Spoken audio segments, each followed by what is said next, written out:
दोस्तों ਤੁਹਾਨੂੰ ਸਾਰਿਆਂ ਨੂੰ ਜੀ ਆਇਆਂ। ਅੱਜ ਅਸੀਂ ਇੱਕ ਨਵੀਂ ਲੜੀ ਸ਼ੁਰੂ ਕਰਨ ਜਾ ਰਹੇ ਹਾਂ। ਪੰਜਾਬ ਸੰਗੀਤ ਨਾਟਕ ਅਕੈਡਮੀ ਵੱਲੋਂ ਪੰਜਾਬ ਸਰਕਾਰ ਦੇ ਸਹਿਯੋਗ ਦੇ ਨਾਲ ਪੰਜਾਬ ਸਰਕਾਰ ਦਾ ਸੱਭਿਆਚਾਰਕ ਮਾਮਲੇ ਵਿਭਾਗ ਪੰਜਾਬ ਸਰਕਾਰ और एक खास तौर पे असी ये साल जिहड़ा है श्री गुरु तेग बहादुर जी के 400 साला वरा है और असी उन्हां दी याद नूं उन्हां दी शहादत नूं समर्पित ये जिहड़े प्रोग्राम ने ये असी ऑनलाइन कर रहे हैं क्योंकि तुहानूं पढ़ के भी सुणाउणगे।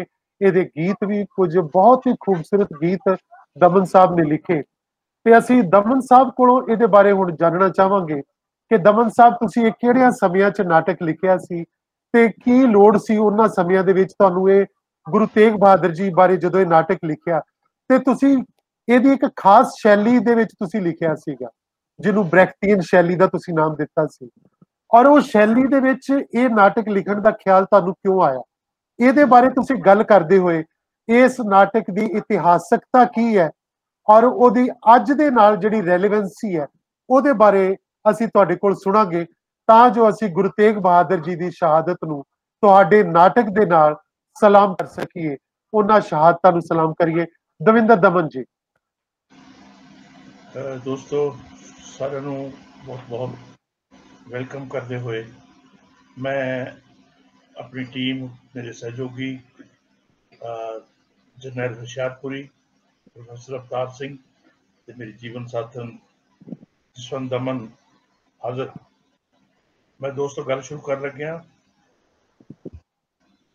पर गल शुरू करने तो पहला मैं पंजाब संगीत नाटक अकैडमी का धन्यवाद करना चाहांगा जिसने इस महामारी द्वारा उपजाए संकट के समय में साडे सिर जोड़ के बैठने का मौका प्रदान किया है। मैं केवल धालीवाल प्रीतम रुपाल डॉक्टर निर्मल चौड़ा और उन्होंने सारे सहयोगियों उन्होंने मशकूर हाँ। दोस्तों जिस नाटक बारे मैं गल करन जा रहा हाँ इसका नाम है सूरज का कतल। नाटक बारे गल करने तो पहला आओ इसका आरंभक गीत सुनिए। हनेरे विच बैठे लोको भावें अपनी अखी वेखो भावें सुनो साडी जुबानी सूरज तो ए विरवे लोको सूरज दे लभण तो लैके सूरज खोण दी इक कहानी। हर पासे सी कुप हनेरा ज्यों गुरबिन कोर अंधारा चौं कूटां विच कालख पसरी चानण दा ना कोई चारा। कदी कदी तलवार जुलम दी पर लश्कारा पा जांदी सी कई मंदिरां नूं ढेरी करदी कई मजलूम सुआ जांदी सी।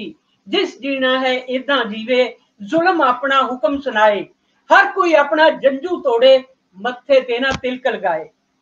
करनी चाहे जो बुत पूजा टलियां संख वजाउणा चाहे जां ओ जुलम नूं जजिया देवे जां लहू अपने संग नहाए।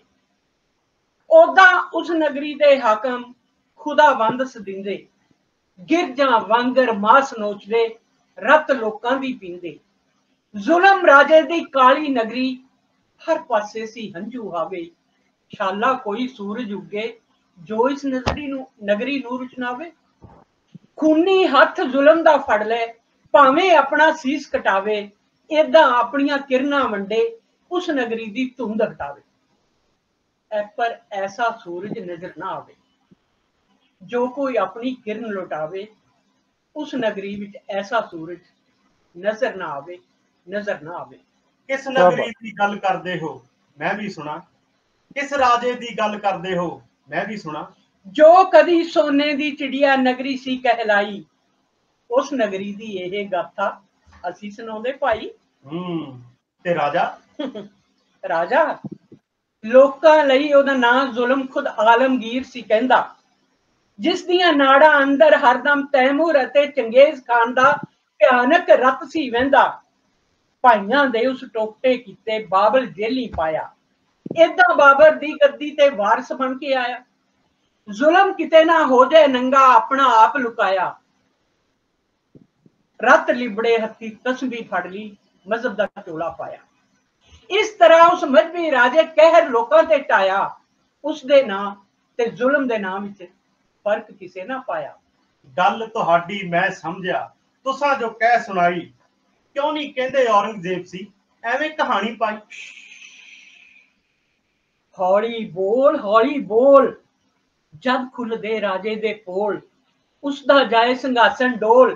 ਹੌਲੀ ਬੋਲ, ਪੋਲ ਖੋਲਣ ਵਾਲੇ ਨੂੰ ਉਹ ਆਰੇ ਨਾਲ ਚਰਾ ਸਕਦਾ ਹੈ, ਤਵੀਆਂ ਉੱਤੇ ਬਿਠਾ ਸਕਦਾ ਹੈ, ਚੱਟ ਜਲਾਦਾਂ ਨੂੰ ਸਦਵਾ ਕੇ ਦੇਗੇ ਚ ਸੌਰੀ ਪੋਲ ਖੋਲਣ ਵਾਲੇ ਨੂੰ ਉਹ ਆਰੇ ਨਾਲ ਚਰਾ ਸਕਦਾ ਹੈ, ਤਵੀਆਂ ਉੱਤੇ ਬਿਠਾ ਸਕਦਾ ਹੈ, ਦੇਗੇ ਵਿੱਚ ਸੁਟਵਾ ਸਕਦਾ ਹੈ, ਚੱਟ ਜਲਾਦਾਂ ਨੂੰ ਸਦਵਾ ਕੇ ਖੋਪਰੀਆਂ ਲਵਾ ਸਕਦਾ ਹੈ, ਤੇਰੇ ਜਿਸਮ ਦੇ ਟੋਟੇ ਕਰਕੇ ਕੁੱਤਿਆਂ ਅੱਗੇ ਪਾ ਸਕਦਾ ਹੈ।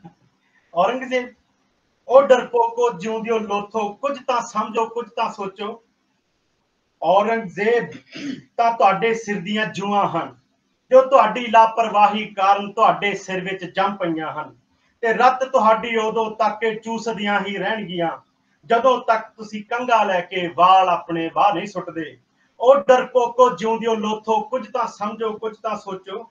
ਔਰੰਗਜ਼ੇਬ ਕਿਸੇ ਜ਼ੁਲਮ ਦਾ ਨਾਂ ਨਹੀਂ, ਔਰੰਗਜ਼ੇਬ ਤਾਂ ਤੁਹਾਡੀ ਸੋਚ ਤੇ ਉੱਗੀ ਕਾਹੀ ਹੈ, ਜਾਂ ਅਕਲ ਤੇ ਜੰਮੀ ਉੱਲੀ ਹੈ, ਜਾਂ ਤੁਹਾਡੇ ਮਨ ਦੇ ਹਨੇਰੇ ਅੰਦਰ ਪਨਪ ਰਿਹਾ ਇੱਕ ਕੀੜਾ ਹੈ। ਔਰੰਗਜ਼ੇਬ ਉਹ ਡਰਪੋਕੋ ਜਿਉਂਦਿਓ ਲੋਥੋ, ਕੁਝ ਤਾਂ ਸਮਝੋ ਕੁਝ ਤਾਂ ਸੋਚੋ। ਔਰੰਗਜ਼ੇਬ ਕਿਸੇ ਜ਼ੁਲਮ ਦਾ ਨਾਂ ਨਹੀਂ, ਔਰੰਗਜ਼ੇਬ ਤਾਂ ਜ਼ਾਲਮ ਹੱਥੋਂ ਜ਼ੁਲਮ ਸਹਿੰਦੇ ਜਾਣ ਦਾ ਨਾਂ ਹੈ। ਔਰੰਗਜ਼ੇਬ ਦਾ ਇਤਿਹਾਸ ਉਹ ਨਾ ਹੀ ਲੰਮਾ ਹੁੰਦਾ ਹੈ ਜਿੰਨੀ ਉਮਰ ਹੁੰਦੀ ਹੈ ਲੰਮੀ ਸੋਚ ਤੇ ਉੱਗੀ ਕਾਹੀ ਦੀ, ਜਾਂ ਅਕਲ ਤੇ ਜੰਮੀ ਉੱਲੀ ਦੀ। ਤੇ ਇਹ ਇਤਿਹਾਸ ਕਿਸੇ ਵੀ ਯੁੱਗ ਦਾ ਹੋ ਸਕਦਾ ਹੈ, ਪਰ ਜਦ ਕੋਈ ਗਿਆਨ ਦਾ ਅੰਮ੍ਰਿਤ ਪੀ ਕੇ ਖੰਡਾ ਫੜਦਾ ਹੈ, ਸੋਚ ਤੇ ਉੱਗੀ ਕਾਹੀ ਲਾ ਕੇ ਜ਼ਫਰਨਾਮੇ ਜਿਹੇ ਅੱਖਰ ਕਾਗਜ਼ ਉੱਤੇ ਜੜਦਾ ਹੈ, ਤਾਂ ਔਰੰਗਜ਼ੇਬ ਦਾ ਯੁੱਗ ਮੁੱਕ ਜਾਂਦਾ ਹੈ। ਨਗਰੀ ਉੱਤੇ ਸੱਚ ਅਤੇ ਇਨਸਾਫ ਦਾ ਝੰਡਾ ਝੁੱਲ ਜਾਂਦਾ ਹੈ। ਓਏ ਹੌਲੀ ਬੋਲ, ਕਿਉਂ ਵਜਾਵੇਂ ਆਪਣਾ ਢੋਲ? ਆਪ ਤਾਂ ਤੂੰ ਮਰੇਗਾ, ਸਾਨੂੰ ਵੀ ਮਰਵਾਏਗਾ, ਖੁਦ ਚਰਖੜੀ ਤੇ ਚੜੇਗਾ ਤੇ ਸਾਨੂੰ ਪਿੰਜਰੇ ਪਾਏਗਾ। ਹੌਲੀ ਬੋਲ। ਇਹ ਨਹੀਂ ਮੇਰੇ ਆਪਣੇ ਬੋਲ, ਸੱਚ ਵਜਾ ਕੇ ਆਪਣਾ ਢੋਲ, ਕਹਿੰਦਾ ਆਪਣੇ ਸੱਚੇ ਬੋਲ। ਹੌਲੀ ਬੋਲ, ਐਵੇਂ ਨਾ ਜਿੰਦ ਆਪਣੀ ਰੋਲ। ਇਹਦੇ ਵਿੱਚ ਨਾ ਭਰਮ ਭੁਲੇਖਾ ਕੇ ਤੂੰ ਸੱਚ ਸੁਣਾਵੇਂ ਬੋਲ।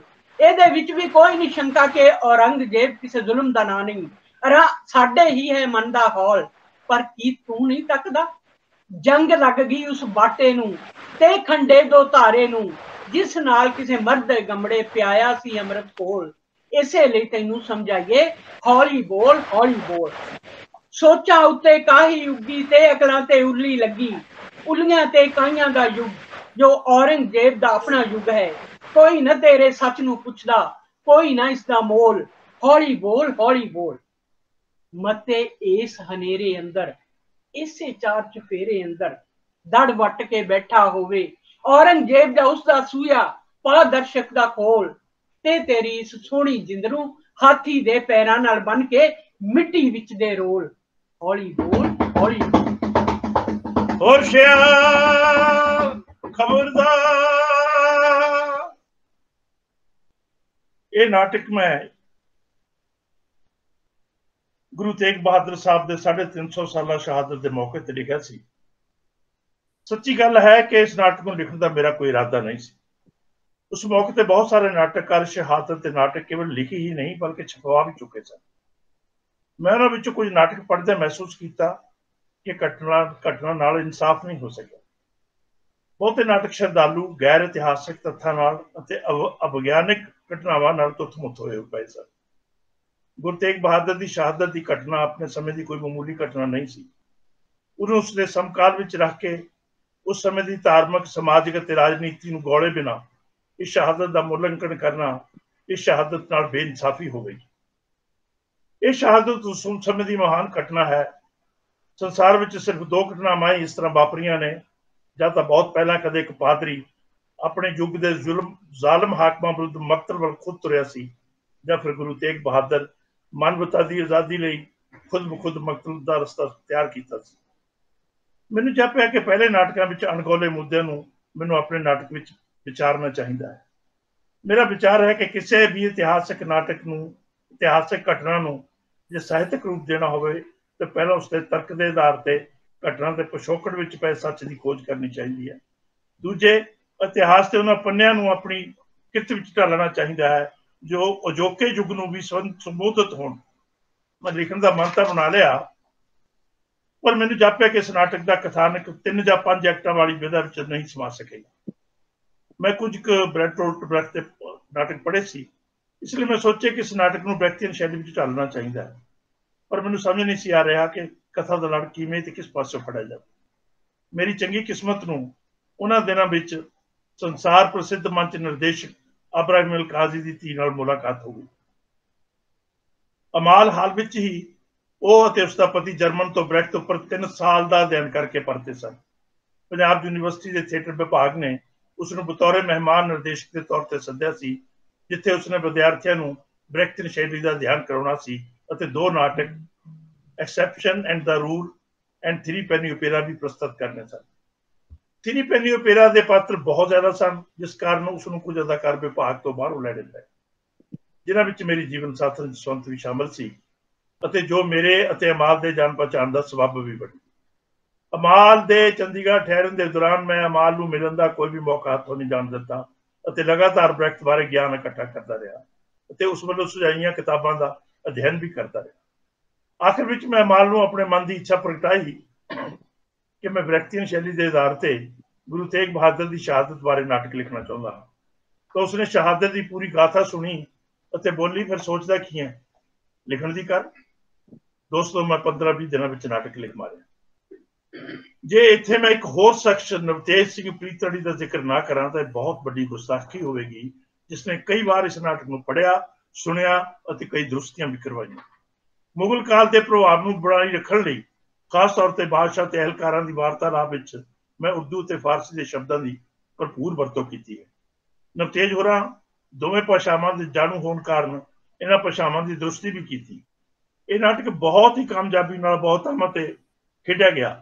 ਬੰਬਈ ਦੇ ਸਨਮੁਖ ਆਨੰਦ ਹਾਲ ਵਿੱਚ 3000 ਦਰਸ਼ਕਾਂ ਨੇ ਇਸ ਨੂੰ 3 ਦਿਨ ਮਾਣਿਆ, ਪਰ ਫਿਰ ਵੀ ਟਿਕਟ ਨਾ ਮਿਲਣ ਕਰਕੇ ਬਹੁਤ ਸਾਰੇ ਦਰਸ਼ਕਾਂ ਨੂੰ ਨਿਰਾਸ਼ ਹੋ ਕੇ ਘਰਾਂ ਨੂੰ ਵਾਪਸ ਪਰਤਣਾ ਪਿਆ ਸੀ।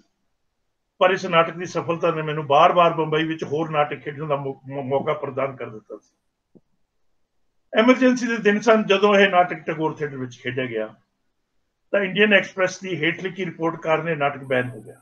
ਬੈਨ ਹੀ ਨਹੀਂ ਹੋ ਗਿਆ, ਬਲਕਿ ਦਾਸ ਨੂੰ ਗ੍ਰਿਫਤਾਰ ਕਰਨ ਲਈ ਇੱਕ ਬੜੀ ਵੱਡੀ ਫੋਰਸ ਨੀਲੋ ਖੇੜੀ ਹਰਿਆਣੇ ਵਿਖੇ ਪਹੁੰਚ ਗਈ, ਜਿੱਥੇ ਮੈਂ ਨਾਟਕ ਖੇਡ ਚੁੱਕਾ ਸਾਂ। ਰਿਪੋਰਟ ਇਹ ਸੀ, relevant to play set in Aurangzeb's times, it spoke of the time when the fanatic king forced the cities into darkness and silence. The sombre theme carries weight today and say more than any blatant play on the emergency and its like could ever indicate. ਉਹਨਾਂ ਦਿਨਾਂ ਵਿੱਚ ਨਾਟਕ ਖੇਡਣ ਕਾਰਨ ਹੀ ਭਾਗੋ ਸ਼ਰਨ ਸਿੰਘ ਦੀ ਜੇਲ੍ਹ ਅੰਦਰ ਸਨ। ਖੈਰ, ਮੇਰਾ ਕਿਸ ਤਰ੍ਹਾਂ ਬਚਾਅ ਹੋ ਗਿਆ, ਪਰ ਸਰਕਾਰ ਵੱਲੋਂ ਮੇਰੇ ਇਸ ਵਿਸ਼ਵਾਸ ਤੇ ਮੋਹਰ ਲੱਗ ਗਈ ਕਿ ਇਤਿਹਾਸ ਤੇ ਆਧਾਰਿਤ ਸਾਹਿਤਕ ਰਚਨਾ ਆਪਣੇ ਯੁੱਗ ਨੂੰ ਵੀ ਮੁਖਾਤਬ ਹੋਣੀ ਚਾਹੀਦੀ ਹੈ ਅਤੇ ਉਹ ਅਸਰ ਵੀ ਰੱਖਦੀ ਹੈ। ਇਹ ਸਭ ਕੁਝ ਦੱਸਣ ਤੋਂ ਮੇਰਾ ਭਾਵ ਇਹ ਹੈ ਕਿ ਕਈ ਵਾਰ ਸਾਹਿਤਕ ਰਚਨਾਵਾਂ ਕਿਸ ਦੌਰ ਚੋਂ ਗੁਜ਼ਰ ਕੇ ਸਿਰਜਣਾ ਦਾ ਰੂਪ ਧਾਰਦੀਆਂ। ਆਓ ਹੁਣ ਇਸ ਨਾਟਕ ਦੇ ਥੀਮੈਟਿਕ ਪੱਖ ਤੇ ਵਿਚਾਰ ਕਰੀਏ। ਅਸੀਂ ਇਸ ਦੇ ਕੋਰਸ ਗੀਤ ਤੁਹਾਨੂੰ ਸਭ ਤੋਂ ਪਹਿਲਾਂ ਆਰੰਭਕ ਗੀਤ ਸੁਣਾ ਚੁੱਕੇ ਹਾਂ। ਇਸ ਤੋਂ ਅੱਗੇ ਨਾਟਕ ਤੁਹਾਨੂੰ ਰੇਡੀਓ ਵਾਂਗਰ ਭਾਸੇਗਾ। ਮੈਂ ਇਸ ਵਿੱਚ ਬਹੁਤੀ ਕਮੈਂਟਰੀ ਕਰਕੇ ਤੁਹਾਨੂੰ ਬੋਰ ਨਹੀਂ ਕਰਾਂਗਾ। ਗੁਰੂ ਤੇਗ ਬਹਾਦਰ ਦੀ ਸ਼ਹਾਦਤ ਨੂੰ ਲੈ ਕੇ ਇਸ ਦੇ ਬਹੁਤ ਸਾਰੇ ਪੱਖਾਂ ਤੇ ਵਿਚਾਰ ਕਰਾਂਗੇ। ਮੈਂ ਇਸ ਨਾਟਕ ਦੀ ਆਲੋਚਨਾ ਜਾਂ ਸਵੈ ਆਲੋਚਨਾ ਨਹੀਂ ਕਰਾਂਗਾ, ਕਿਉਂਕਿ ਮੈਂ ਆਲੋਚਕ ਨਹੀਂ ਹਾਂ, ਇਹ ਕੰਮ ਆਲੋਚਕ ਦਾ ਹੈ। ਮੈਂ ਆਪਣੀ ਗੱਲ ਨਾਟਕ ਦੇ ਸਮਾਧਾਂ ਦੁਆਰਾ ਹੀ ਪੇਸ਼ ਕਰਨ ਦਾ ਯਤਨ ਕਰਾਂਗਾ। ਨਾਟਕ ਲਿਖਦੇ ਸਮੇਂ ਮੈਨੂੰ ਉਸ ਸਮੇਂ ਦੇ ਬਹੁਤ ਸਾਰੇ ਪੱਖ, ਜਿਵੇਂ ਕਿ ਧਾਰਮਿਕ, ਰਾਜਨੀਤਿਕ, ਸਮਾਜਿਕ ਅਤੇ ਆਰਥਿਕ ਨਜ਼ਰੀਏ ਆਏ, ਜਿਨ੍ਹਾਂ ਦਾ ਭਾਵੇਂ ਅਜੋਕੇ ਸਮੇਂ ਵਿੱਚ ਰੂਪ ਬਦਲ ਗਏ ਹੋਣ, ਪਰ ਉਹ ਹਾਲ ਤਾਂ ਉਸੇ ਤਰ੍ਹਾਂ ਮੌਜੂਦ ਹਨ। ਉਦੋਂ ਵੀ ਕਿਸੇ ਸ਼ਖਸ ਨੂੰ ਗੱਦੀ ਤੇ ਬਿਠਾਉਣ ਲਈ ਲੌਬੀਆਂ ਕੰਮ ਕਰਦੀਆਂ ਸਨ। ਇਹਨਾਂ ਲੌਬੀਆਂ ਵਿੱਚ ਨੇੜੇ ਦੇ ਰਿਸ਼ਤੇਦਾਰ, ਧਾਰਮਿਕ ਆਗੂ ਜਾਂ ਜਗੀਰਦਾਰਾਂ ਦੇ ਗੁੱਟ ਸ਼ਾਮਲ ਹੁੰਦੇ ਸਨ। ਰਾਜ ਸੱਤਾ ਨੂੰ ਪੱਕੇ ਤੌਰ ਤੇ ਬਣਾਈ ਰੱਖਣ ਲਈ ਬਕੌਲ ਕਾਰਲ ਮਾਰਕਸ ਸਟੇਟ ਤੇ ਚਰਚ ਦੀ ਸੰਧੀ ਅਤੀ ਜ਼ਰੂਰੀ ਸੀ, ਜੋ ਕਿ ਅੱਜ ਵੀ ਹੈ। ਸੁਣੋ ਨਾਟਕ ਦੀ ਪਹਿਲੀ ਝਾਕੀ ਦੇ ਕੁਝ ਸੰਵਾਦ। ਪਾਤਰ ਹਨ ਔਰੰਗਜ਼ੇਬ, ਉਸਦਾ ਮਾਮਾ ਅਤੇ ਮੁਫਤੀ ਹਿੰਦ। ਮਾਮੂ ਜਾਨ, ਬੇਸ਼ੱਕ ਅਸੀਂ ਆਪਣੇ ਦੁਸ਼ਮਣ ਨੂੰ ਦਬਾਉਣ ਵਿੱਚ ਕਾਮਯਾਬ ਹੋ ਗਏ ਹਾਂ, ਪਰ ਫਿਰ ਵੀ ਮੈਂ ਸਮਝਦਾ ਹਾਂ ਕਿ ਮੁਲਕ ਵਿੱਚ ਪੂਰਾ ਅਮਨ ਅਮਾਨ ਨਹੀਂ ਹੈ। ਇਸ ਵਾਸਤੇ ਮੈਂ ਆਪ ਜੀ ਨੂੰ ਤਕਲੀਫ ਦਿੱਤੀ ਹੈ। ਤਕਲੀਫ ਕਿਆ ਸੀ? ਮੈਂ ਤਾਂ ਆਪਣੇ ਭਾਂਜੇ ਲਈ ਜਾਨ ਵੀ ਨਿਛਾਵਰ ਕਰਨ ਲਈ ਤਿਆਰ ਹਾਂ। ਆਪ ਦੀ ਹਕੂਮਤ ਦੀ ਬਹਿਬੂਦੀ ਲਈ ਮੈਂ ਹਰ ਸੇਵਾ ਲਈ ਹਾਜ਼ਰ ਹਾਂ। ਇਹ ਮੇਰੀ ਖੁਸ਼ ਨਸੀਬੀ ਹੋਏਗੀ ਜੇ ਮੈਂ ਸ਼ਹਿਨਸ਼ਾਹ ਹਿੰਦ ਔਰੰਗਜ਼ੇਬ ਆਲਮਗੀਰ ਦੇ ਕੰਮ ਆ ਸਕਾਂ। ਮਾਮੂ ਜਾਨ, मैं तुहाडे ते नहायत खुश हाँ। तुसी मेरी और सल्तनत की बहबूद के लिए बहुत कुछ किया है। मैं आप जी का तहे दिलों शुक्रगुजार हाँ। खुदा तुहाडी उम्र दराज करे। मैं जो कुछ कर सकिया हाँ वो मेरा फर्ज है। घर पे ठीक जरूर। है रिकॉर्डिंग। मुफ्ती आजम तशरीफ ले आए हैं। कुछ कहा जी? नहीं जी नहीं, ठीक ठीक चल रहा है जी। मुफ्ती आजम, ओ उन्होंने बाइज्जत अंदर आउण दे। हजूर शहनशाह हिंद, खुदा आपदा जलाल सदा कायम रखे। आओ तशरीफ रखो। सुनाओ, मक्के का सफर ठीक रहा? की लोड़ होंदी है, पर व्यापार तां ही बंद हो सकता है जब वस्तां दी मंडी विच मंग हो। उस समय मंग ना होण दे दो वड्डे कारण सन। पहला वस्तां दी खरीदो फरोख्त आम लोकां दे बस तो बाहर दी गल सी।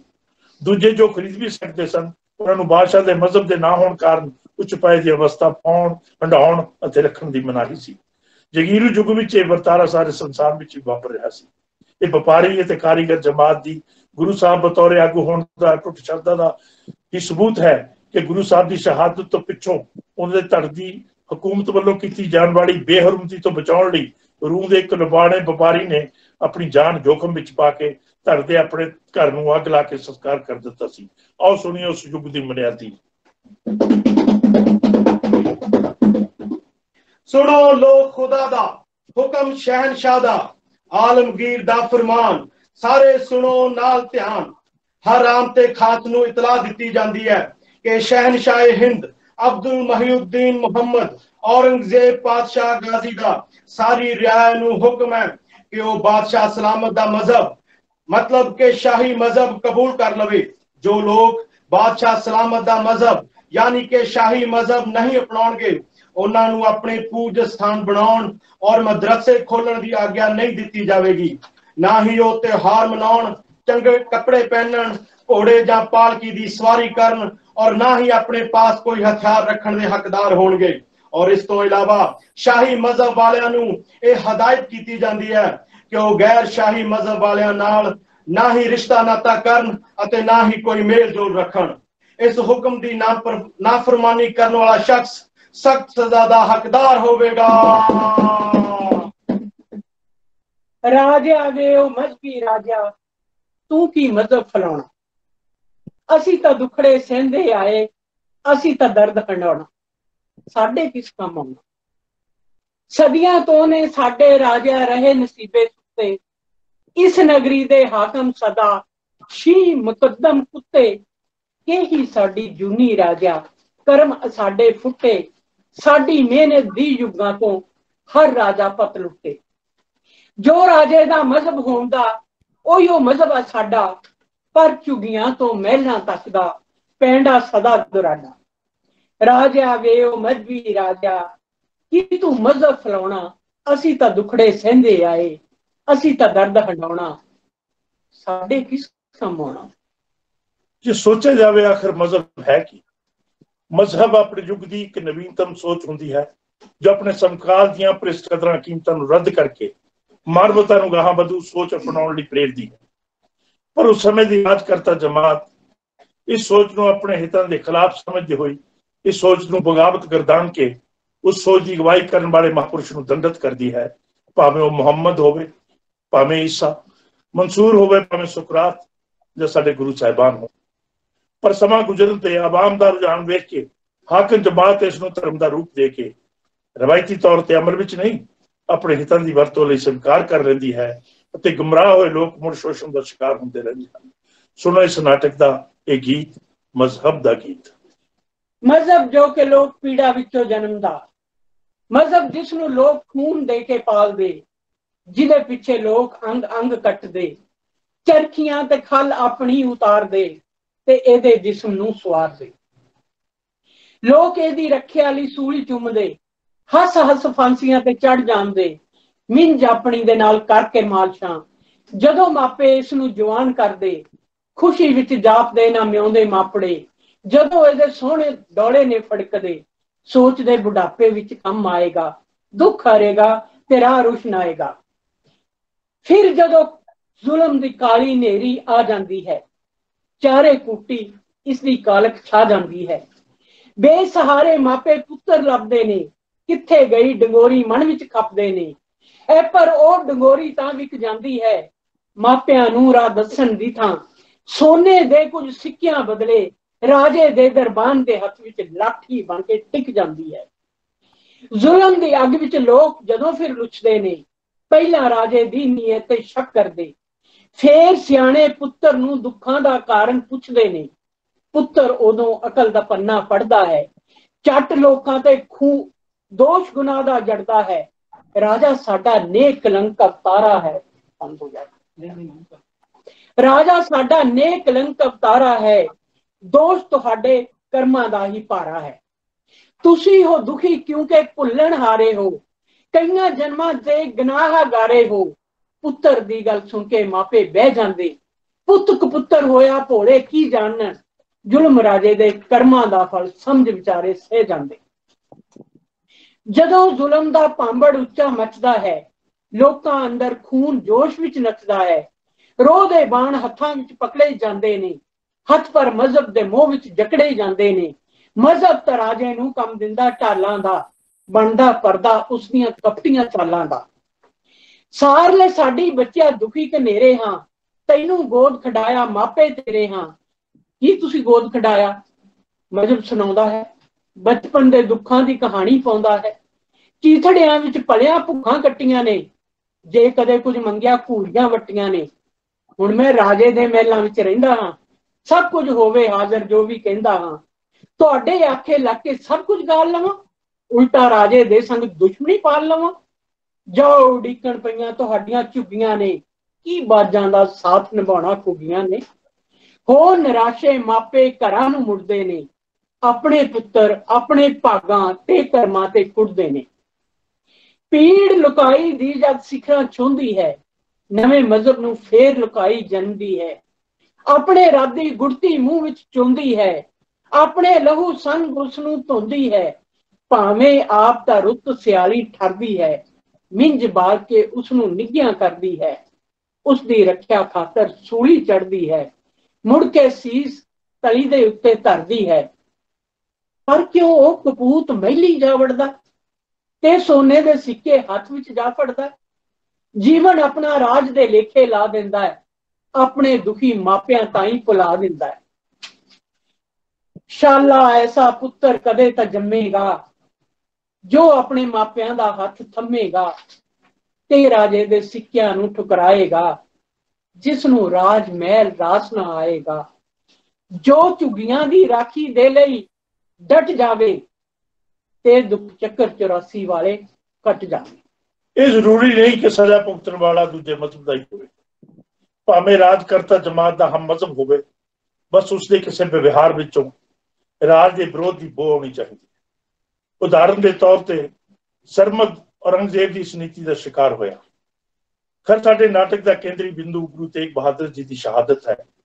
ਜਦੋਂ ਕਸ਼ਮੀਰੀ ਪੰਡਤਾਂ ਦਾ ਇਹ ਇੱਕ ਜਥਾ ਗੁਰੂ ਚਰਨਾਂ ਦਾ ਆਸਰਾ ਲੈਣ ਤੁਰਿਆ ਤਾਂ ਕਸ਼ਮੀਰ ਦੇ ਗਵਰਨਰ ਸ਼ੇਰ ਅਫਗਾਨ ਦੇ 27 ਪੰਡਤਾਂ ਨੇ ਜੰਗਲ ਵਿੱਚ ਸ਼ਰਨ ਲੈ ਲਈ ਅਤੇ ਗੁਰੂ ਦੇ ਪਾਸੇ ਤੋਂ ਕਿਸੇ ਸੁਖ ਸੁਨੇਹੇ ਦੀ ਉਡੀਕ ਕਰਨ ਲੱਗੇ।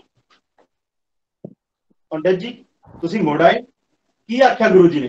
गुरु जी ने उचरिया, भाई कुर्बानी की लोड़ है, किसी महापुरुष को शीश देना पवेगा। सब पंडित जन चुप हो गए। अपने आप में जेड़े हमेशा उच्चतम महापुरुष समझते सन, वो भी ना कुसकी लगे एक दूजे के मूँह वाल वेखण, जिवें कह रहे होण तू मेरे तो बड़ा महापुरुष है, मैं तो तेरे पैरों की खाक भी नहीं। कौन अपने आप को महापुरुष कहे, केड़ा शीश कटवाए। सब चुप, जिवें सप सूं गया होवे। तां ऐसा कौतक होया, बाहरों खेडदा खेडदा गुरु जी दा 9 कुछ वरियां दा साहिबजादा अपने पिता की गोद विच आ बैठा। सन्नाटा वेख के अपने गुरु पिता नूं पुछण लगा, पिता जी तुसी चुप क्यों हो, ते ये लोग कौन हन, कित्थों आए ने? गुरु जी ने दस्सिया कि कश्मीरी पंडित हन, दुखी हन, बादशाह धक्के नाल इन्हां नूं धर्म बदलण ते मजबूर कर रहा है। साहिबजादे ने पूछा कि फिर पिताजी इसका हल की है? गुरु साहब ने फरमाया, कुर्बानी। पुत्र जी किसी महापुरुष को अपना शीश देना पवेगा। असीं इस समस्या ते विचार कर रहे हैं कि वह महापुरुष कौन होवे।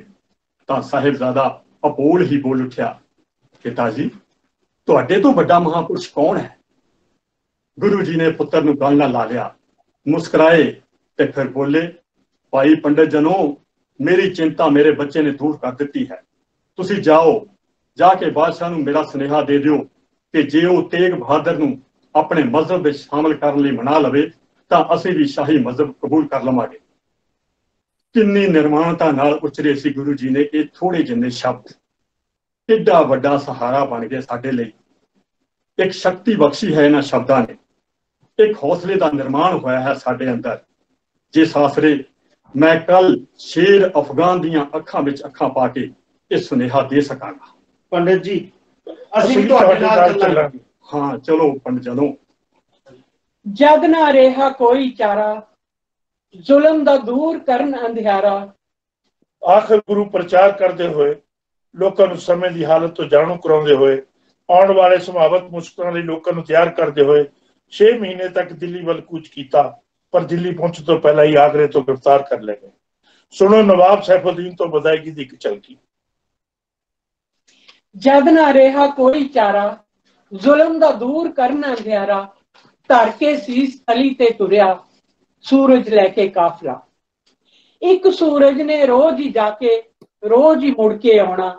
ਜਿਨ੍ਹਾਂ ਰਾਹਾਂ ਤੋਂ ਤੂੰ ਲੰਘ ਗਿਓ, ਮੁੜ ਕਦੀ ਪੈਰ ਨਾ ਪਾਉਣਾ। ਤੇਰੀਆਂ ਕਿਰਨਾਂ ਕੱਛਦੇ ਰਹਿਣਾ, ਸਾਡੇ ਤੱਕ ਦਾ ਫਾਸਲਾ। ਜਦ ਨਾ ਰਿਹਾ ਕੋਈ ਚਾਰਾ, ਜ਼ੁਲਮ ਦਾ ਦੂਰ ਕਰਨ ਅੰਧਿਆਰਾ। ਕਿੱਥੇ ਹੈ ਗੁਰੂ? ਕਿੱਥੇ ਹੈ ਗੁਰੂ? ਉਹ ਟੁਰ ਗਿਆ ਭਲਾ ਭਲਿਆ ਲੋਕਾ, ਤੂੰ ਦੇਰ ਨਾਲ ਆਇਆ ਹੈ। ਮੇਰੀ ਕਿਸਮਤ ਹੀ ਮਾੜੀ ਹੈ। ਮੈਨੂੰ ਪਤਾ ਲੱਗਿਆ ਸੀ ਕਿ ਗੁਰੂ ਬਾਦਸ਼ਾਹ ਨੂੰ ਮਿਲਣ ਜਾ ਰਿਹਾ ਹੈ। ਮੈਨੂੰ ਇਲਾਕੇ ਦੇ ਗਰੀਬ ਮੁਜ਼ਾਹਰਿਆਂ ਵੱਲੋਂ ਭੇਜਿਆ ਗਿਆ ਹੈ ਕਿ ਮੈਂ ਗੁਰੂ ਨੂੰ ਸਾਡੇ ਦੁੱਖ ਦੱਸਾਂ ਔਰ ਸਾਡੇ ਦੁੱਖ ਬਾਦਸ਼ਾਹ ਸਲਾਮਤ ਤੱਕ ਪਹੁੰਚਾਵੇ। ਕਈ ਸਾਲਾਂ ਤੋਂ ਬਾਰਿਸ਼ ਨਹੀਂ ਹੋਈ, ਖੂਹ ਬਹੁਤ ਹੀ ਘੱਟ ਹਨ, ਇਲਾਕੇ 'ਚ ਟਾਲ ਪੈਣ ਵਰਗੀ ਹਾਲਤ ਹੈ। ਅਹਿਲਕਾਰ ਸਾਡੇ ਦੁੱਖ ਨਹੀਂ ਸੁਣਦੇ, ਸਗੋਂ ਜਾਗੀਰਦਾਰਾਂ ਨਾਲ ਰਲ ਕੇ ਸਾਨੂੰ ਦੁੱਖ ਦਿੰਦੇ ਤੇ ਜ਼ਬਰ ਢਾਉਂਦੇ ਹਨ।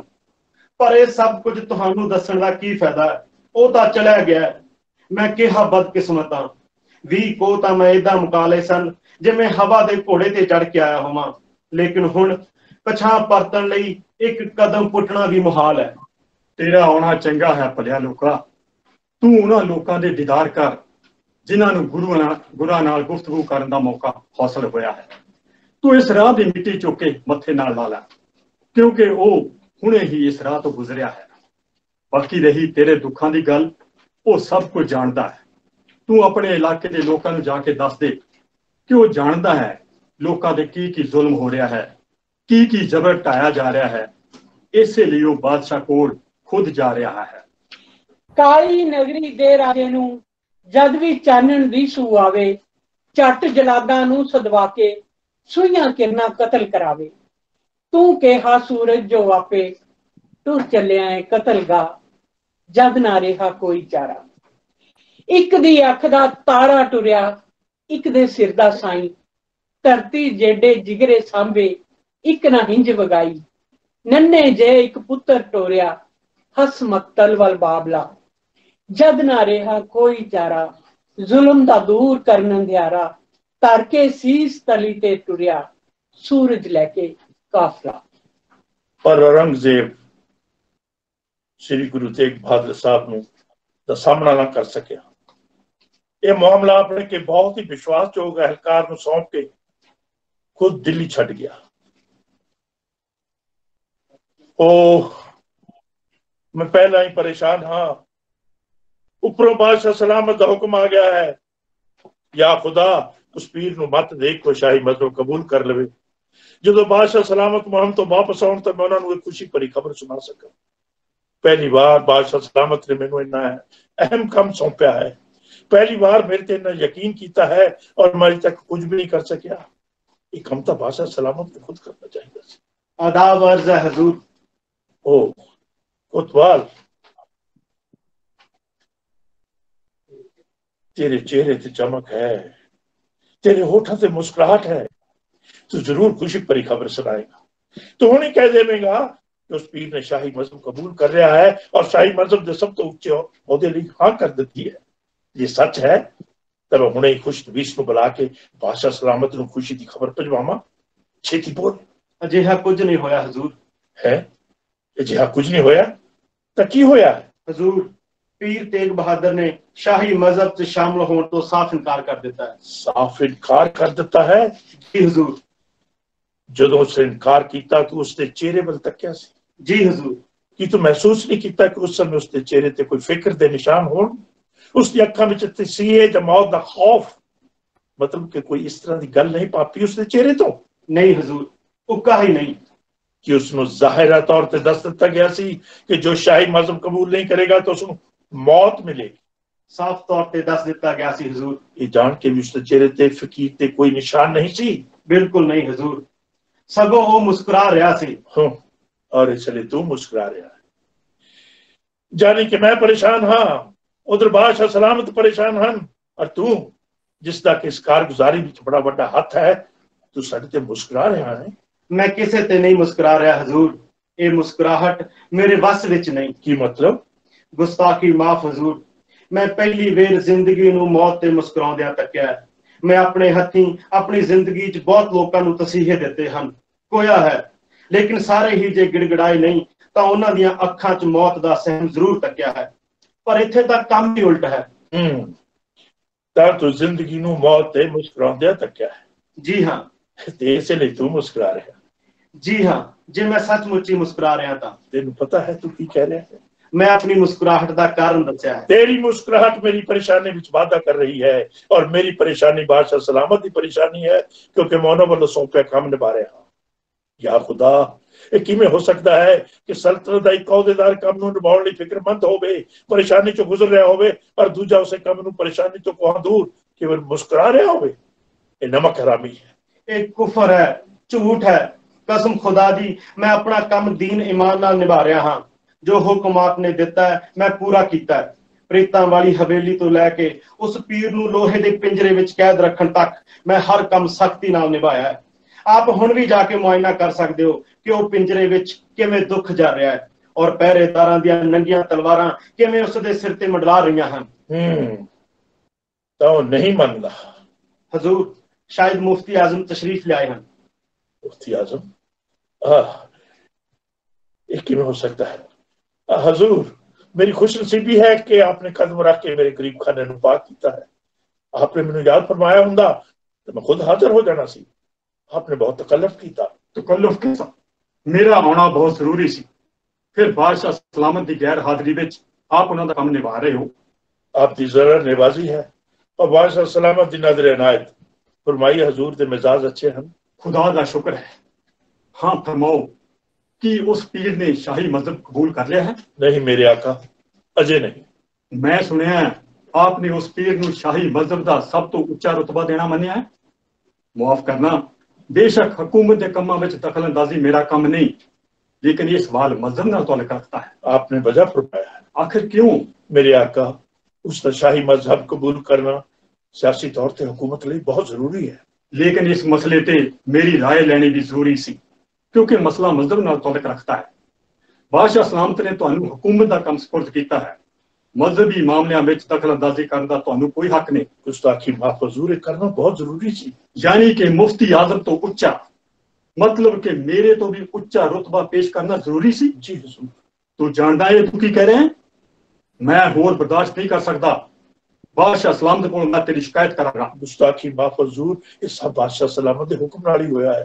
बादशाह सलामत के हुक्म नाल? यानी कि बादशाह सलामत ने शाही मजहब का एडा वड्डा औहदा उस पीर लिए पेश करने का हुक्म दिता? नहीं, ये नहीं हो सकता। लेकिन ये सच है हजूर। हो समझिया, बादशाह सलामत ने सियासी चाल चली है कि लालच विच आके एक बार वो पीर शाही मजहब कबूल कर लवे, फिर रुतबा किसने देना है? नहीं हजूर नहीं, बादशाह सलामत ने मुकद्दस किताब की कसम करके किया है कि वो पीर का शाही मजहब कबूल कर लवे तो उसनूं उच्च दे पीर का रुतबा दे देना। तुसीं क्यों नहीं समझते मेरे आका कि उस पीर का शाही मजहब कबूल करना सियासी तौर पर हुकूमत लिए कितना जरूरी है? परवरदिगार, एक मैं की सुन रहा हाँ, ताकि उस पीर ने रुतबा तो पेश किया? जी हाँ मेरे आका। ते उसने कबूल किया? यह तो दुख है मेरे आका कि उसने कबूल नहीं किया। ता तू और बादशाह सलामत उसनू रुतबा देने ते तुले हुए हो? जी हाँ, जेकर मंजूर कर लवे ता। ठीक है, ਤਾਂ ਮੈਨੂੰ ਹੱਜ ਦੀ ਤਿਆਰੀ ਕਰਨੀ ਚਾਹੀਦੀ ਹੈ। ਹੁਣ ਮੈਂ ਕਾਫੀ ਬੁੱਢਾ ਹੋ ਚੁੱਕਾ ਹਾਂ, ਸ਼ਾਇਦ ਮਜ਼ਹਬ ਦੀ ਹੋਰ ਖਿਦਮਤ ਕਰਨ ਦੇ ਮੈਂ ਕਾਬਲ ਨਹੀਂ ਆ। या मेरे मौला रहम कर। मेरे आका रुको, मेरी परेशानियां में और वादा ना करो। मैंने इस मामले में आपकी सलाह की लोड़ है, मैंने इस तरह परेशान छड़ के ना जाओ। मैं की सलाह दे सकता हाँ, हाँ लेकिन फिर भी जे मैं तेरे किसे काम आ सका। हाँ पूछ, की पूछना है? मेरे आका, उस पीर ने बादशाह वालों रुतबे की पेशकश के बावजूद शाही मजहब कबूल करन तो साफ इनकार कर दिता है। हुण की कीता जाए? हुण उसनूं दोबारा रुतबा पेश करने की लोड़ नहीं, उसनूं फौरन कतल करवा दो। नहीं मेरे आका, कतल नहीं, कतल करना बहुत सौखा है। तुसी क्यों नहीं समझते मेरे आका कि उसका शाही मजहब कबूल करना बहुत जरूरी है। बादशाह सलामत ने आज फिर रुका भेजा है कि कतल करने वालों शाही मजहब कबूल कराने की कोशिश करो। लालच तुसा दे के देख लिया, हुण सजा देवो, सख्त सजा। लोहे दे पिंजरे विच बंद है, उसमें तो सख्त सजा की दे सकते हैं मेरे आका? फिर मौत दा हुक्म देवो। हाँ लेकिन भुल के भी उस नाल रुतबे दी गल नहीं करनी। नहीं करांगा हजूर, हरगिज़ नहीं करांगा। ਇਹ ਦੋਵੇਂ ਉਸ ਨੂੰ ਮਾਰਨਾ ਚਾਹੁੰਦੇ ਨੇ। ਇੱਕ ਉਸ ਦੀ اخلاقی ਮੌਤ ਚਾਹੁੰਦਾ ਹੈ ਤਾਂ ਕਿ ਉਹ ਨਾ ਸਿਰਫ ਬਾਦਸ਼ਾਹ ਦੀ ਕਰੋਪੀ ਤੋਂ ਹੀ ਬਚ ਸਕੇ, ਸਗੋਂ ਬਾਦਸ਼ਾਹ ਮਨਸਿਬ, ਜਾਗੀਰਾਂ ਔਰ ਹੋਰ ਬਖਸ਼ਿਸ਼ਾਂ ਹਾਸਲ ਕਰ ਸਕੇ। ਔਰ ਦੂਜਾ ਉਸ ਦੀ ਜਿਸਮਾਨੀ ਮੌਤ ਚਾਹੁੰਦਾ ਹੈ ਤਾਂ ਕਿ ਉਹ ਪੀਰ ਇਸ ਦੀ ਥਾਂ ਨਾ ਲੈ ਲਵੇ ਔਰ ਆਪ ਸਦਾ ਮਜ਼ਹਬ ਦਾ ਠੇਕੇਦਾਰ ਬਣਿਆ ਰਹੇ। ਲੇਕਿਨ ਉਹ ਮਰ ਕੇ ਵੀ ਨਹੀਂ ਮਰੇਗਾ। या खुदा उसकी मदद कर। इसनों तू नमक हलाली कहता है? ये मेरा जाती मामला है, मैं आप दे हर हुक्म की तामील की है। तो जाओ जाके जलाद तैयार करो। कल सवेरे उस पीर दी अखां सामने उस दे मरीज तड़पा के मारे जान। एक नुआरे नाल चीरिया जाएगा, दूजे नु देगे विच उबालिया जाएगा, और तीजे दे टुकड़े टुकड़े कर दिए जाएंगे। फिर उसको पता लगेगा कि मौत की चीज होती है। सिर्फ मौत का लफ्ज मौत दे मैंने नहीं समझा सकता। फिर वेखांगा कि जिंदगी मौत ते किवें मुस्कुराउंदी। वेख्या तेरी मुस्कुराहट तो हुणे ही गायब हो गई। जाओ जाके तैयारी करो। आरा चलदा सिदक नहीं हलदा, जुल्म दे हथ कंब गए, ओ तख्त डोलिया।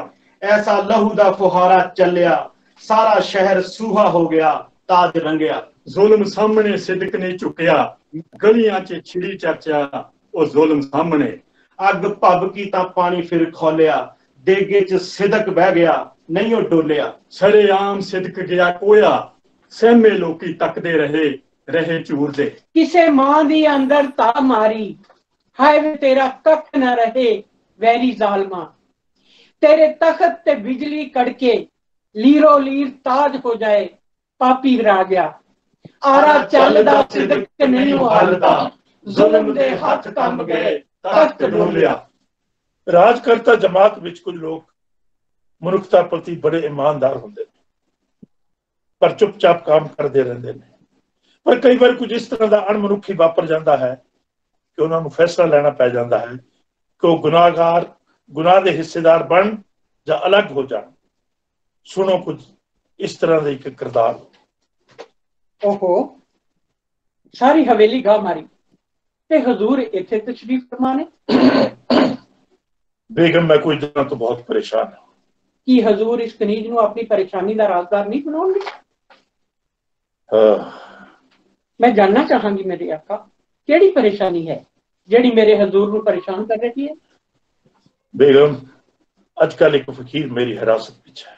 या अल्लाह, फकीर और तुहाडी हिरासत? हाँ बेगम। उसने की कसूर कीता है? बगावत, बादशाह के खिलाफ बगावत की थी है उसने। फिर तो उसके नाल होर भी कई सिपा सलार पड़े होंगे। हाँ 3 होर हन, पर सारे बिना हथियारों दे। बिना हथियारों दे? हाँ, इन्हां चारां ने हक सच दा झंडा उठा के झूठ की बादशाहत ते हमला किया है। झूठ की बादशाहत? मेरे आका तुसी अपने ही बादशाह ते इल्जाम लगा रहे हो। इल्जाम नहीं, सच बोल रहा हूं। इन्हां दी बगावत ने ही तो साबित किया है कि झूठ की बादशाहत है। लाहौल बिला कुव्वत, ये तुसी की कही जा रहे हो? जे किसी ने सुन लिया? लेकिन जे मैं ना सुनाया तो मेरी परेशानी दूर नहीं हो सकती। ते जे तुसा सुना दिता? हाँ हाँ बोल, तू ठीक कह रही। जे मैं सुना देता तो सने बच्चे कोलू पड़वाता जावांगा, कल्ला तो सजा पावांगा ही कि हुण भी तू मेरी परेशानी नूं बढ़ाएगी। बंदी आपदा दुख समझदी है मेरे आका, पर मैं की कर सकदी हां? तू तू बच्चे समेत अफगानिस्तान अपने पेके चली जा हुणे इसी वक्त। ਇਹ ਤੁਸੀਂ ਕੀ ਕਹਿ ਰਹੇ ਹੋ ਮੇਰੇ ਆਕਾ? बेगम हुण सोचने का वक्त नहीं, मैं जमीर नहीं मार सकता, मैं उस दरवेश को होर तसीहे नहीं दे सकता, मैं उसके कत्ल च शरीक नहीं हो सकता। इस नाफरमानी लिए मैंने कोई भी सजा दी जा सकती है अते मैं अखलाकी तौर पर इसलिए तैयार भी हाँ। सिर्फ परेशानी यह है कि तू अते बच्चे मेरी सजा क्यों भुगतन। वेख तू वादा कीता सी, मैं तेन परेशानी भी दस दी है, इसको दूर करने का हल भी। सुन बेगम रो ना, हाँ कर दे। शुक्रिया बेगम, तू हाँ करके वाकई मेरी परेशानी दूर कर देती है। मेरा ख्याल है बहुता खंडारा पाउण तो बिना ही नाटक के बारे में बहुत कुछ कहा जा चुका है। जो कुछ कसर बाकी है तो अंतम झाकी सब कुछ कह देगी। सो पेश है अंतम झाकी। सुनो लोग खुदा दा हुक्म शहनशाह दा, आलमगीर दा फरमान सारे सुनो नाल ध्यान। हर आमते खास नूं इतला दित्ती जांदी है कि काफरां दे पीर तेग बहादुर जिस दे खिलाफ मजहब मिलत तो इलावा बादशाह सलामत दे खिलाफ लोकां नूं बगावत लई उकसाउण दा भी जुर्म है, उस नूं बादशाह सलामत दे हुक्म नाल कल सुबह के वक्त चांदनी चौक विच कोतवाली दे सामने शरेआम सजाए मौत दित्ती जावेगी।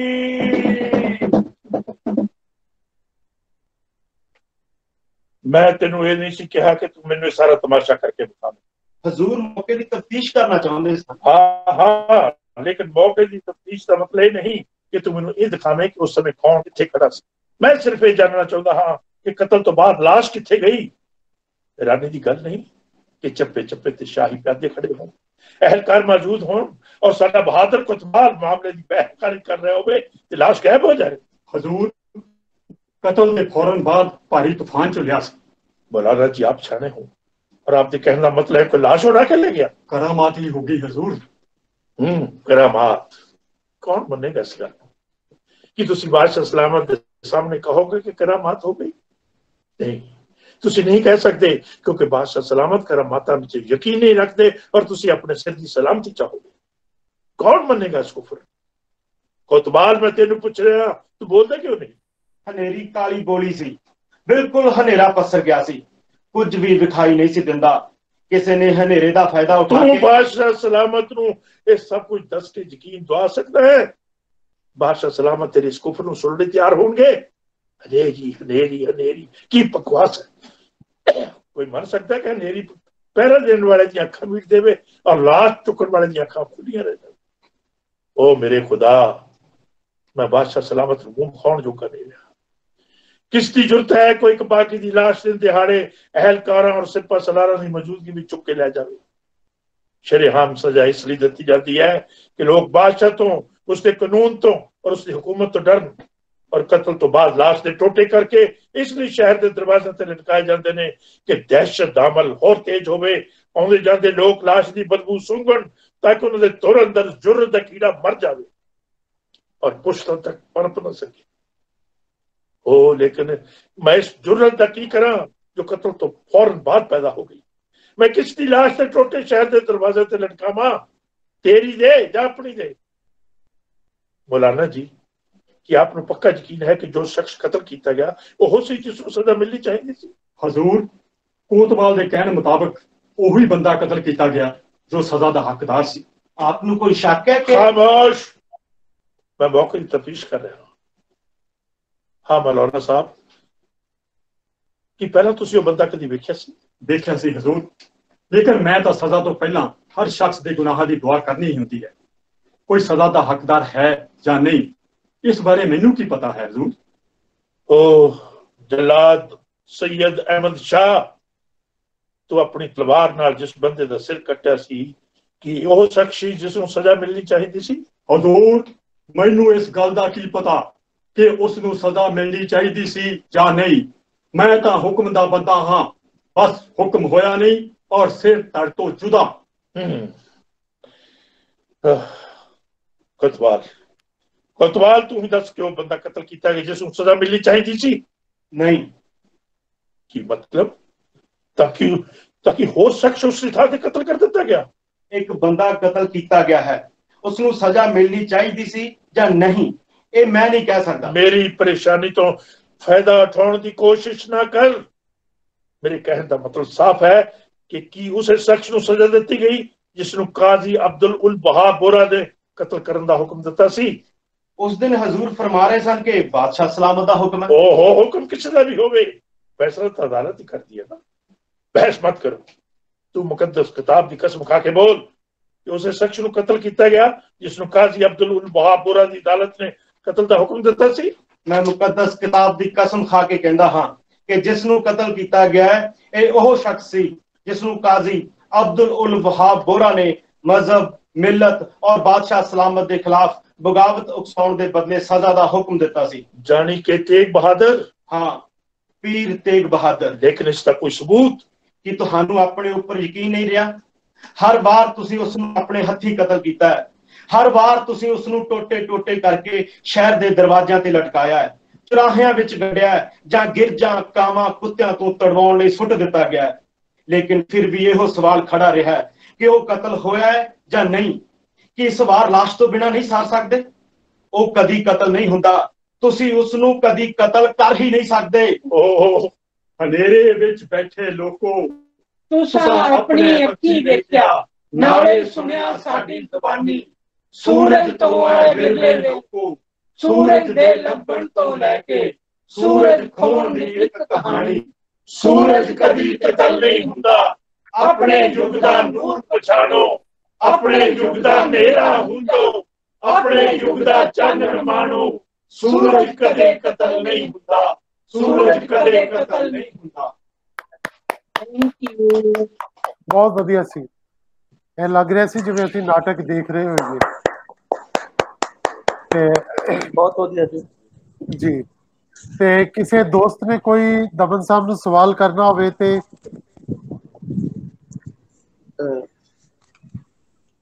ਕਿਸੇ ਨੇ ਕੋਈ ਸਵਾਲ? जी जी सर, जी जी जी मैं सवाल पूछना चाहूंगा सर। हाँ, कौन? करण? करण? हाँ जी, हाँ जी करण, हाँ जी, हाँ जी, बोलो। सब तो पहला तो मैं बहुत बहुत शुक्रगुजार हाँ सर केवल जी का, जिन्होंने मैनू चांस दिता कि मैं इन्ने बड़े बड़े विद्वान ने जिन्होंने मैं सिर्फ पढ़िया ही अज तक उन्होंने सामने देख रहा ते उन्होंने सुनिया, मैं सवान विच उन्हों दा नाटक सुनिया। मैं सर उन्हीं दा बहुत बहुत धन्नवाद करदा जी। सब तो पहला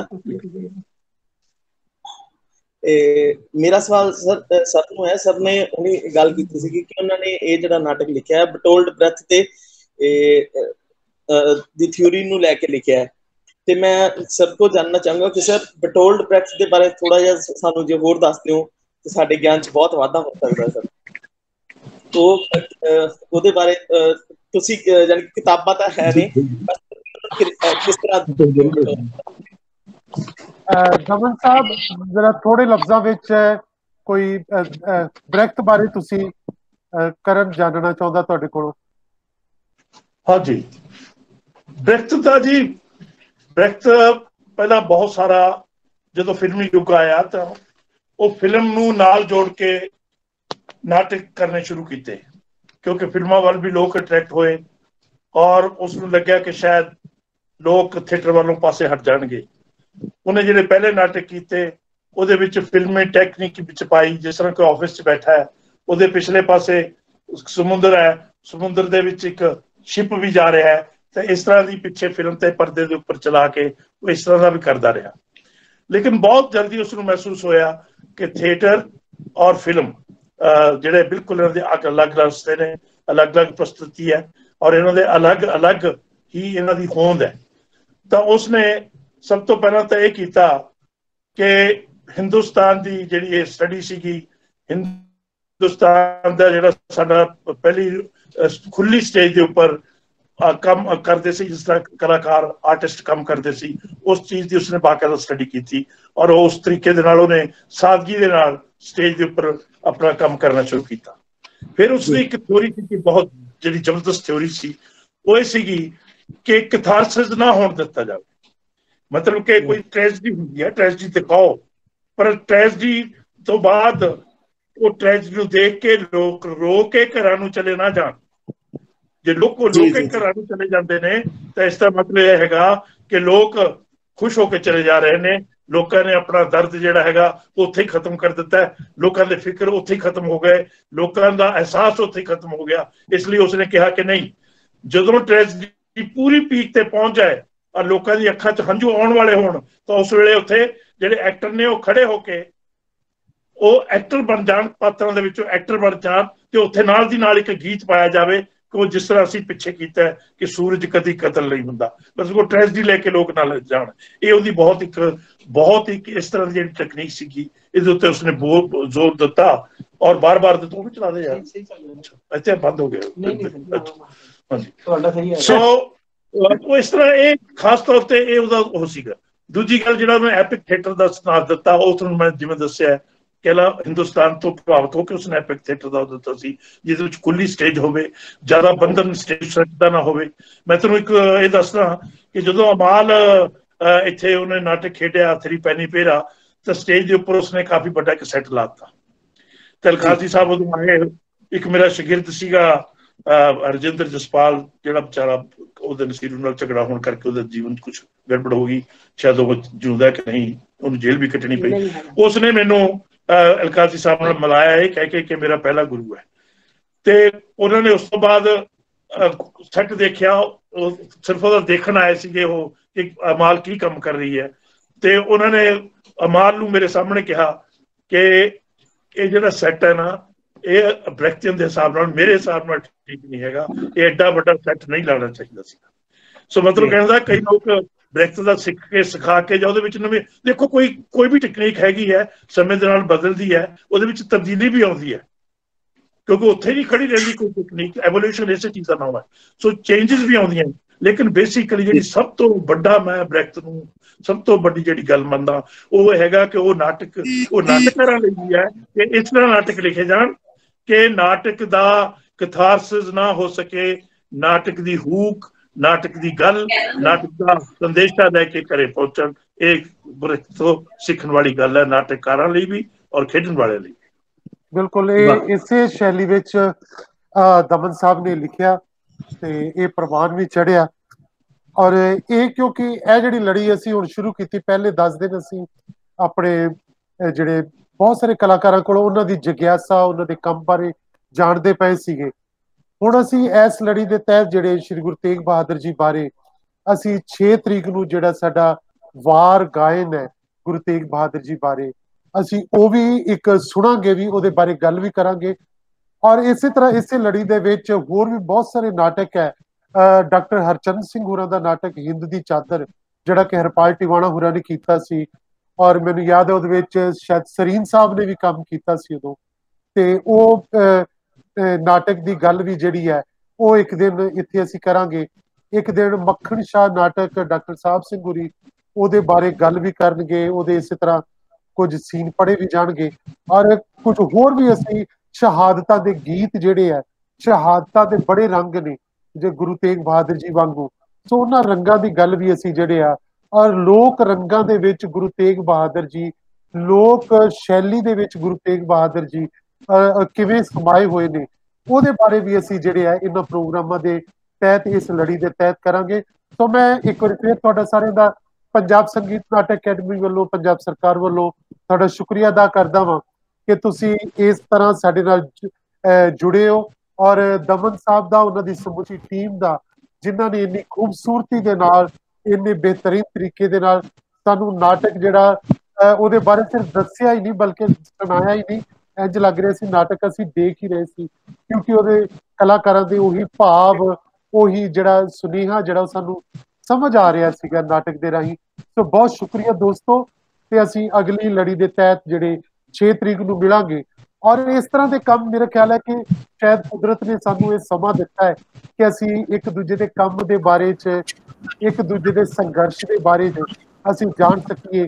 ਕੱਲ ਜਿਵੇਂ ਅਸੀਂ ਰਣਜੀਤ ਦੇ ਕੰਮ ਬਾਰੇ ਜਾਣਿਆ ਵਾ, ਉਹ ਇੱਕ ਵਿਲੱਖਣ ਕੰਮ ਉਸ ਮੁੰਡਾ ਕਰਦਾ ਪਿਆ ਫਗਵਾੜੇ ਦੇ ਵਿੱਚ, ਔਰ कमाल का उस मुंडे ने काम किया जो बहुत लोगों को पता नहीं सीगा और इन्नी बहुत वड्डी ओदी मेहनत है। तो मैं समझदा इदां दे होर बहुत सारे साडे पंजाब दे विच पंजाब तो बाहर भी लोग जिहड़े काम करदे पए ने उन्हां बारे भी आपां गल करदे रहांगे, उन्हां नाल सवाल भी करदे रहांगे, उन्हां बारे जाणदे भी रहांगे। ये साडे अपने मन की जिग्यासा है, साडे अपने रंगमंच की साडी कला की जिग्यासा है। असीं की करदे पए हां, किद्दां दा करदे पए हां, ਉਹਦੇ बारे असीं गल्लां करदे रहे। सो बहुत शुक्रिया करण, तुसीं साडे नाल जुड़े हो। सारे दोस्त साहब सिंह, सारे दोस्त जिन्ने भी वीना और बाकी दोस्त जिन्ने भी सामने मैनूं नजर आ रहे हैं, सरीन साहब होरी और सारे, बहुत शुक्रिया। आपां फिर मिलते हैं। बहुत शुक्रिया। ओके।